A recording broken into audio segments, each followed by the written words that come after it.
সংসদের মেম্বার না এমপি মন্ত্রী না, যাদেরকে আল্লাহ তাআলা এই পৃথিবীতে আল্লাহ তাআলা যাদেরকে লাইসেন্স দিয়েছেন, নবুয়ত দিয়েছেন, নবী রাসূলগণকে ডাকলেন, নবী রাসূলগণদেরকে ডাক দিয়ে বললেন, নবী রাসূলগণেরা আমি তোমাদেরকে কিতাব দিব, জ্ঞান বিজ্ঞান দিব, কিতাব দিব, জ্ঞান বিজ্ঞান দিব, নবুয়ত দিব। সুম্মা জাআকুম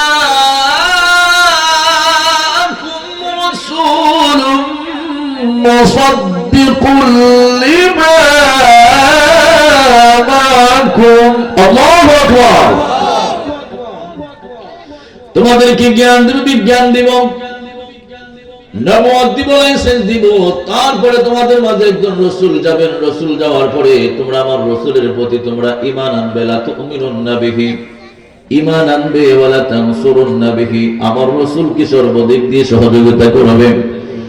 আল্লাহ পাক বলেন, ক্বালা আআকরারতুম ওয়া আখাযতুম আলা যালিকুম ইসরি, এই যে কথাগুলি বললাম তোমরা কি আমার কথাগুলি মানছো, তোমরা কি আমার কথাগুলি শুনছো? আলমে আরোহার জগতে অর্থাৎ রূহের জগতে সমস্ত নবী রাসূলগণেরা এক বাক্যে বললেন, ক্বালু আল্লাহ তোমার কথা মানলাম, ক্বালু আকরারনা আপনার কথা মানলাম। আপনার রাসূল যাওয়ার পরে কিতাব ছেড়ে দিব, নবুয়ত ছেড়ে দিব, লা তুমিনুন্না বিহি তার উপর ঈমান আনবো, ওয়া লা তানসুরুন্না বিহি তার প্রতি সহযোগিতা করবে। আল্লাহ পাক বলেন, ক্বালু বালা শাহিদনা, ক্বালু আকরারনা, ক্বালা ফাশহাদু ওয়া আনা মাআকুম মিনাশ শাহিদিন।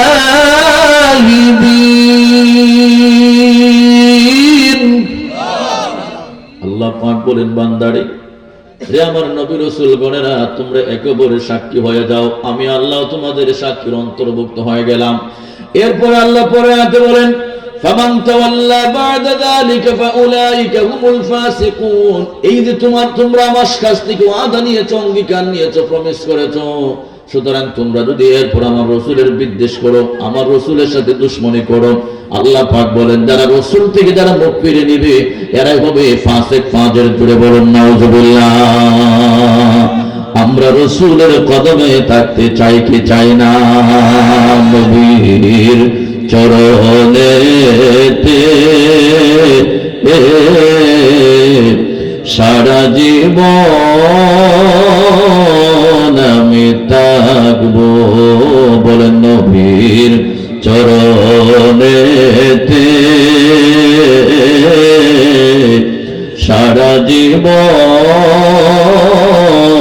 আমি থাকবো।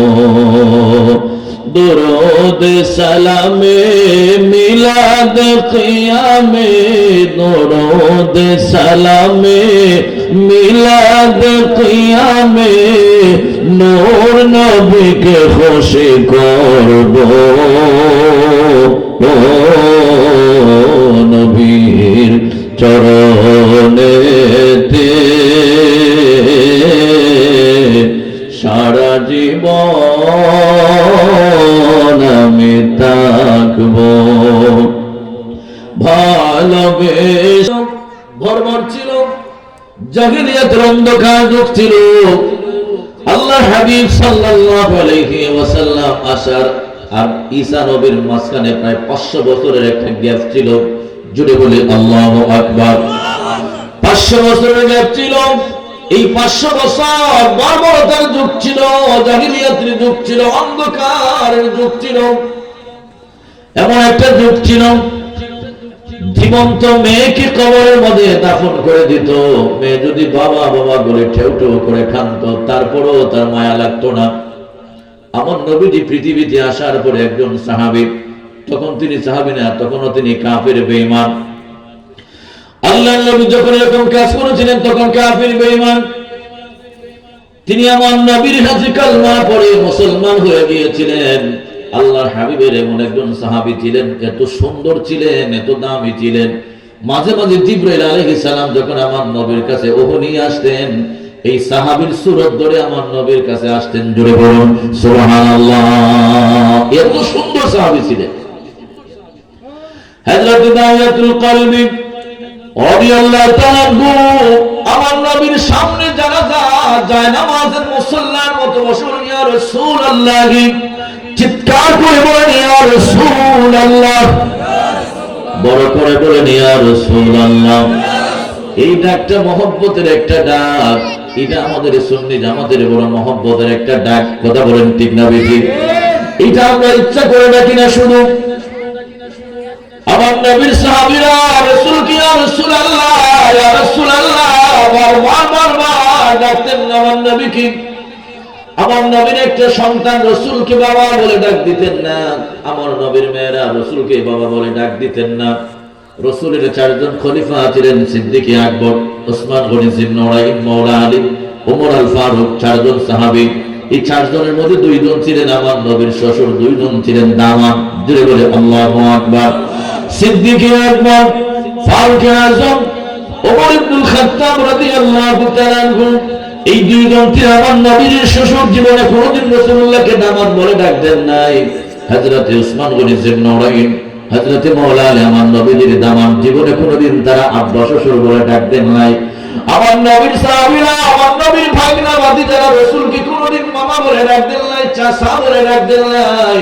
রাসূলের সামনে যখন হাজির হয়ে যেতেন ইয়া রাসূলুল্লাহ ইয়া রাসূলুল্লাহ, অর্থ হলো হে আল্লাহর রাসূল, হে আল্লাহর হাবিবাল্লাহ। আমার সুন্দর একটা মেয়ে ছিল, এত সুন্দর ছিল, এত সুন্দর ফুটফুট চেহারা ছিল, আকাশের পূর্ণিমার মতো মনে হয় এত সুন্দর চেহারা আমার মেয়েটার ছিল। আমার মেয়েটা একরকম মোটামুটি বড় হয়ে গিয়েছিল, আমি তার নাম রেখেছিলাম জামিলা, সুন্দরী। জুড়ে বলি আল্লাহু আকবার। সুন্দর মেয়ে দিয়েছে আল্লাহ, নাম রেখেছিলাম জামিলা, অর্থই হলো সুন্দরী। ইয়া রাসূলুল্লাহ ইয়া হাবিবাল্লাহ, একদিন মক্কার মরুভূমিতে নিয়ে যাচ্ছিলাম। বহু দূর নিয়ে যাওয়ার পরে ওখানে গিয়ে মরুভূমির জমিনে গিয়ে কবর খনন করলাম। কবর খনন করে আস্তে আস্তে করে তাকে নিচের দিকে নামাচ্ছিলাম। আমার মেয়েটা আমার চেহারার দিকে তাকাচ্ছিল, বাবা আমার এই গর্তের মধ্যে কেন নামা?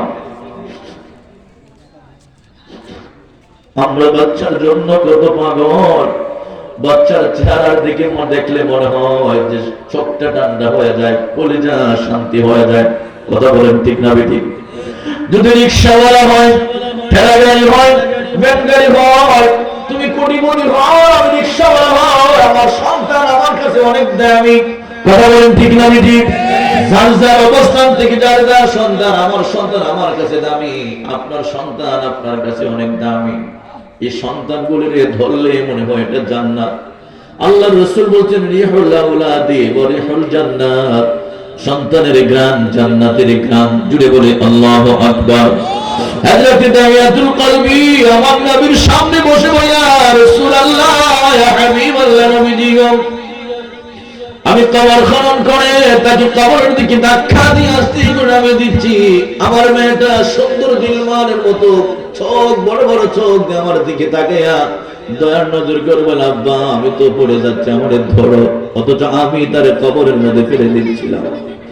আল্লাহর রাসূল তার কথাগুলো শুনছিলেন।